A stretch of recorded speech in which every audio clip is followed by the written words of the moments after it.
Shalom y bienvenidos a Vía Hafta Yisrael, una frase hebrea que significa amarás a Israel.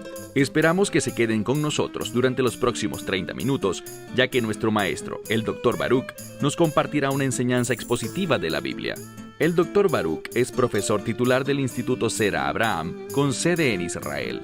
Aunque todos los cursos en el instituto se imparten en hebreo, el Dr. Baruch se complace en compartir esta enseñanza en inglés con doblaje al español. Para más información, visítenos en amarasaisrael.org o descargue nuestra aplicación móvil Mi Estudio Bíblico. Aquí está Baruch y la lección de hoy. Vamos a estudiar dos eventos muy significativos en el programa de hoy. Y estos eventos son el rapto de la iglesia y la segunda venida del Mesías. Lo primero que quiero reafirmarles, y lo mencionamos la semana pasada, es que estos dos eventos no son lo mismo.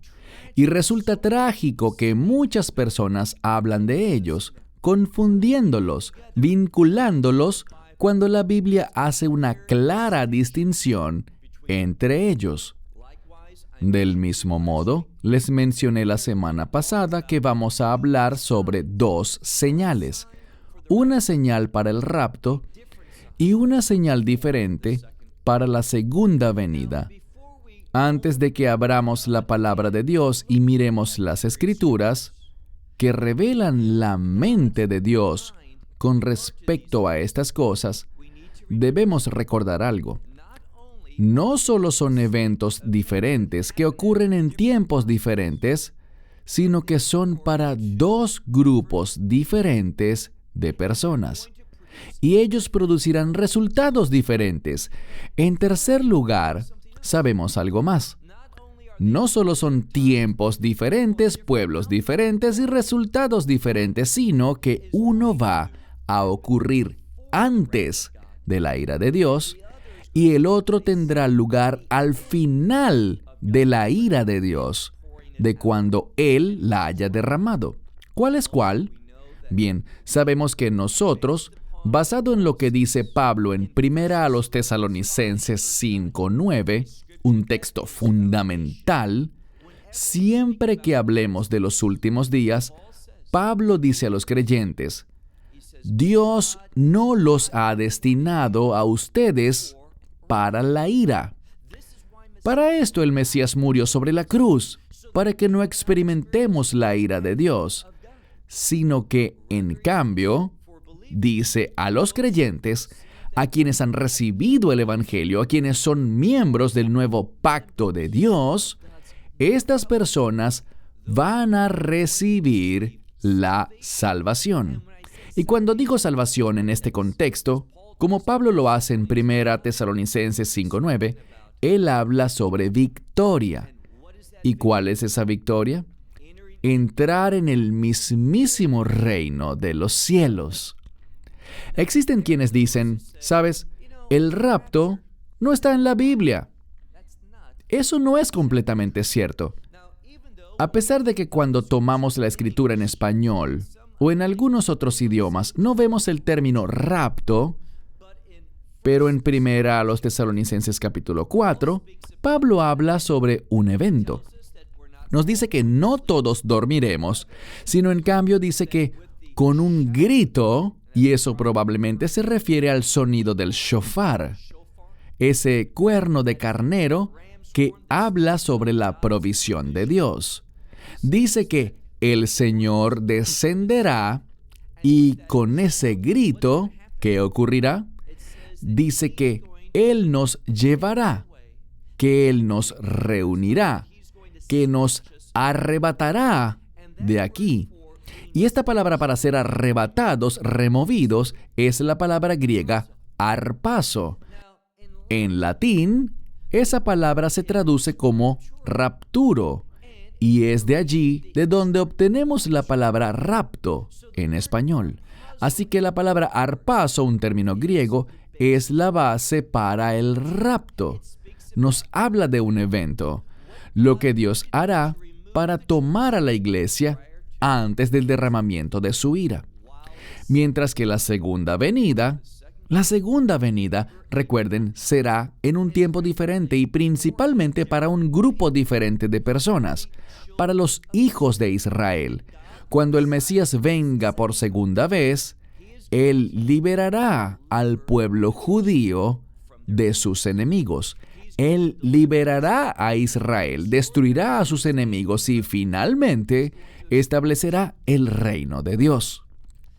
Bien, la semana pasada estaba escuchando la radio y me crucé con un comercial de una de las emisoras anunciando una enseñanza y el locutor decía: deben estar listos para la segunda venida.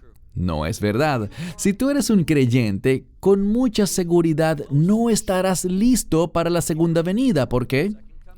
Déjame darte otra escritura. Primera a los Tesalonicenses, capítulo 3, verso 13. Lo diré de nuevo. Primera a los Tesalonicenses, capítulo 3, verso 13. ¿Por qué? Allí se habla sobre la venida, pero aquí es, obviamente, la segunda venida. ¿Por qué? Si lees primera a los Tesalonicenses 3:13, verás que en la segunda venida, los santos, esos somos tú y yo, la iglesia, el cuerpo de creyentes, vamos a venir con el Mesías. ¿Por qué? Tenemos una hermosa promesa. Recuerden lo que dice el Mesías en el Evangelio de Juan. Él dice: me iré a preparar lugar para ustedes, para que donde yo estoy, ustedes estén por siempre. Entonces nosotros por siempre y siempre estaremos con el Mesías, bien sea que muramos y vayamos al cielo, o si seguimos vivos en el tiempo del rapto, en ese momento Él nos llevará al reino de Dios. Y donde Él está, nosotros estaremos. ¿Por cuánto tiempo? Por siempre. Y por lo tanto, cuando Él descienda de los cielos en su segunda venida, para destruir a los enemigos de Israel, para liberar al pueblo judío, a ese tercio, a ese remanente que sobrevivirá el tiempo de angustia de Jacob, en ese momento, nosotros estaremos con Él. ¿Y qué estaremos haciendo? Durante ese reino que Él establezca por 1000 años, el reino milenial, la Biblia dice en 2 pasajes que vamos a reinar y gobernar con Él. Así que estar preparados es una necesidad para el rapto. Recibir el mensaje del Evangelio, caminar en la verdad de las Escrituras, ser guiado por el Espíritu Santo, buscando su retorno santo y glorioso para reunirnos con Él. Para todo eso es para lo que debemos prepararnos. Pero la segunda venida, allí estaremos con Él y habremos ya estado con Él en el cielo. Entonces no se trata de prepararnos para la segunda venida, se trata de prepararnos para el rapto. Les prometí algo, y es que quiero compartir con ustedes 2 señales de las Escrituras. Una que habla sobre el rapto y la otra señal se refiere a la segunda venida. Existen similitudes entre ambas, pero hay una diferencia muy importante. En su mayor parte, estaremos en Mateo 24, y en este estudio solo analizaremos 3 versículos, el 29, el 30 y el 31. Pero antes de entrar en Mateo, quiero que vayamos por breves momentos a 2 pasajes de la Escritura que hablan sobre la señal del rapto. Y el primer lugar que quiero que visitemos está en el libro de Joel o Joel. Es el capítulo 2 del libro de Joel. A pesar de que las palabras son iguales, tanto en una Biblia judía como en una Biblia en español o en cualquier otro idioma, las palabras son las mismas, pero en hebreo, el texto hebreo lo numera de manera diferente. En español, si estás siguiendo en una Biblia tradicional, sería el capítulo 2, versículos 30, 31 y 32. Pero si nos sigues en una Biblia hebrea, o en una que sigue la tradición judía sobre cómo ordenar las escrituras en cuanto a los capítulos y versículos, sería el capítulo 3, versículos 3, 4 y 5. De nuevo, son las mismas palabras, solo que el capítulo y los versículos variarán un poco, y esto ocurre en varias partes de la Biblia. Entonces iniciaré. Lo haremos según la numeración en español, capítulo 2, iniciando con el verso 30. Dice, y yo daré señales, y esta es la palabra moftín, para maravillas, señales muy fuertes, hechos milagrosos, cosas que no son normales, hechos que solo pueden ser explicados como obras sobrenaturales de Dios. Entonces dice, Dios hablando, yo daré señales en el cielo y en la tierra, y menciona 3 aquí. Dice, sangre, fuego y columnas de humo. Puede que este no sea un versículo muy conocido para ti, pero si vienes de un trasfondo judío, sabrás que leemos esto cada año en la Pascua. En la Pascua bíblicamente hay un mandato de contar la historia del Éxodo, y tradicionalmente las familias usan lo que se llama Haggadah, que es simplemente una palabra para contar, para relatar el Éxodo. Y cuando empezamos a hablar del Éxodo, la historia de la Pascua, y muchas veces les he dicho que la Pascua es la fiesta de la redención, y el Haggadah, esta historia del Éxodo, cuando se cuenta, empieza con este verso. ¿Por qué? Porque este verso habla sobre, no la redención que ocurrió durante el Éxodo, esta primera redención saliendo de Egipto, sino que en cambio, habla de la redención final y de lo que ocurrirá. Noten lo que dice. Leamos de nuevo. Yo daré señales en los cielos y en la tierra, sangre, fuego y columnas de humo. Y luego dice, el sol se tornará en tinieblas y la luna en sangre. ¿Cuándo? Antes de que venga el día grande del Señor, ese grande y asombroso día del Señor. Y acontecerá, verso 32, y acontecerá que todo el que invocare el nombre del Señor será libre. Esta palabra se traduce comúnmente como salvo, pero es una palabra para una persona que escapa. ¿Y de qué estamos escapando aquí? El contexto lo indica, escapando de ese día asombroso. Y la palabra asombroso, norá en hebreo, puede significar terrible, asombroso pero en un sentido de terror, y se refiere al día de la ira de Dios, de su juicio. Y la promesa es esta. Antes de ese día, ¿antes de qué? Antes de que Dios derrame su ira.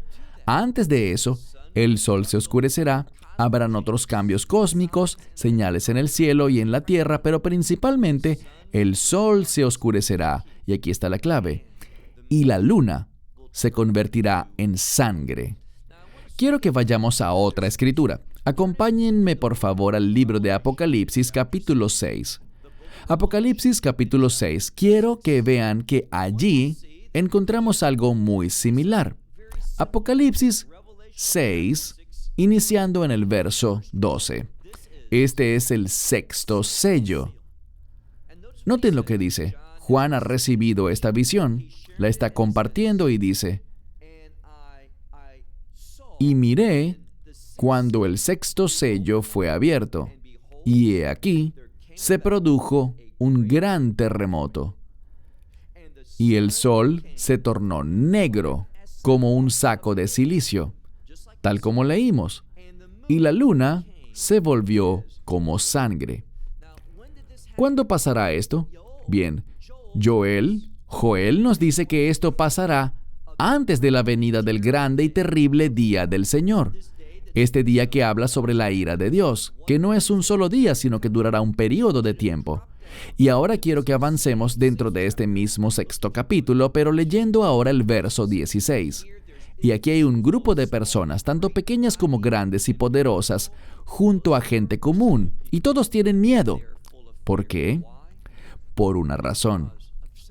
Ellos le dicen a las montañas y a las rocas: caigan sobre nosotros y escóndannos del rostro de aquel que está sentado en el trono. Y aquí está.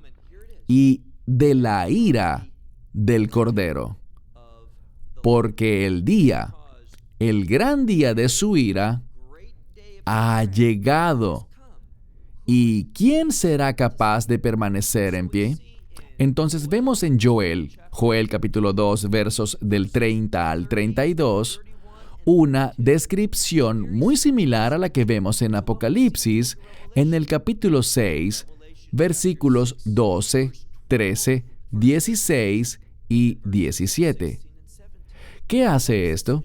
Está anunciando la ira del Cordero. ¿Por qué del Cordero? Porque necesitas recordar algo. Dios dice que todo lo relacionado con el juicio ha sido dado al Hijo. Entonces es el Mesías Jesucristo quien será responsable de derramar la ira de Dios. Pero antes de hacer eso, hay una oportunidad. Y habrá una señal. Esa señal es que el sol se oscurecerá. Se volverá negro como un saco de silicio. Y la luna se volverá roja como sangre. ¿Cuándo? Antes de la venida del día del Señor. ¿Qué nos dice esto? Esto ocurrirá, esa señal de que el sol se vuelva negro y la luna roja como sangre antes de la ira de Dios. Inmediatamente antes. Y recuerden lo que dice Joel. Todo el mundo en ese momento será la última oportunidad para clamar al Señor por su nombre, Yeshua HaMashiach, Jesucristo. Recíbelo para que pueda ser removido y formar parte de esa esperanza bendita en el rapto, y haciendo así no tengas que experimentar la ira de Dios. Déjame solo decir un punto más, y pido disculpas si esto es ofensivo. Jamás es mi deseo ofender a nadie, pero debemos ser maduros. Hace algunos años se estuvieron propagando una serie de ridiculeces sobre las 4 supuestas lunas de sangre. No existen tales 4 lunas de sangre. La luna se volverá roja una vez y solo una vez.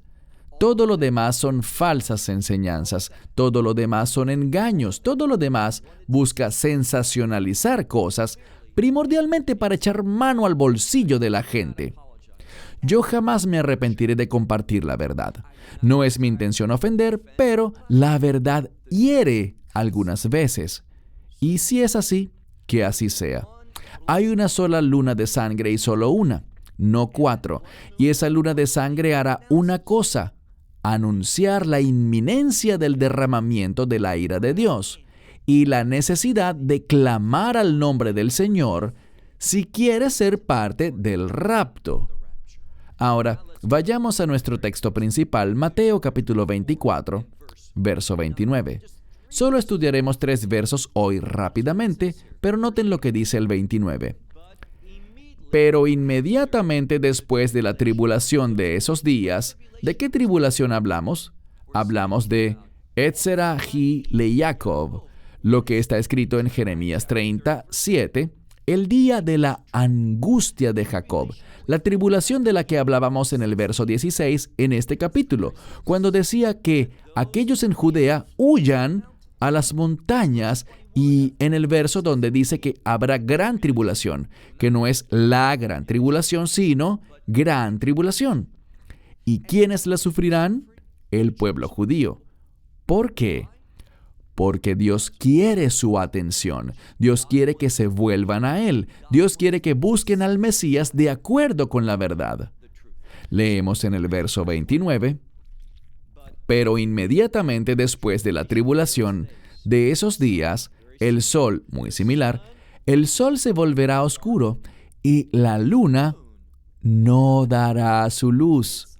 Su brillo es la palabra phegos en griego. Nos habla de su reflejo, su luz. No dice que se volverá roja como sangre. ¿Por qué? Porque es un evento diferente. Esto vendrá al final de la semana 70 de Daniel. Es al final de lo que conocemos como, y estos son los últimos 3 años y medio de la semana 70 de Daniel.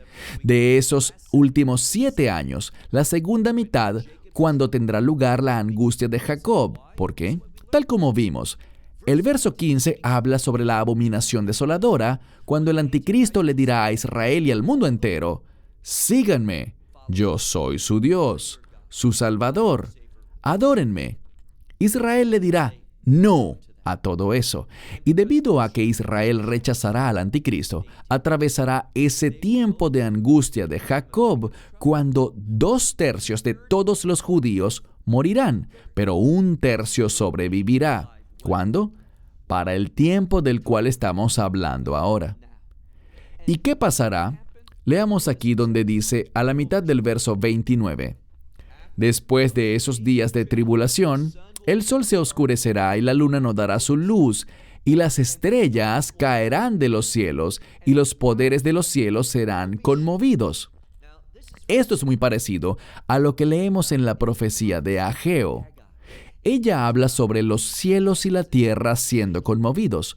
Cuando se habla de los cielos y la tierra en un mismo versículo, debemos pensar en la creación. Esto es una preparación para una nueva creación, y me refiero al establecimiento del reino de Dios, una nueva realidad. Mira ahora el verso 30. Y entonces aparecerá la señal del Hijo del Hombre en los cielos. Y esto nos habla sobre la segunda venida. ¿Cuál es la señal de la segunda venida? Bien, la señal es similar al rapto. ¿Cuál es la diferencia? En ambos relatos, ambos eventos, el sol se oscurece, pero la luna para el rapto se vuelve roja como sangre, mientras que en el tiempo de la segunda venida la luna también se oscurece. ¿Por qué? Compartí con ustedes que este evento, la segunda venida, será más dramático. Noten lo que dice. No solamente el sol se oscurecerá y la luna no dará su luz, sino que vemos algo más. Regresemos al verso 29.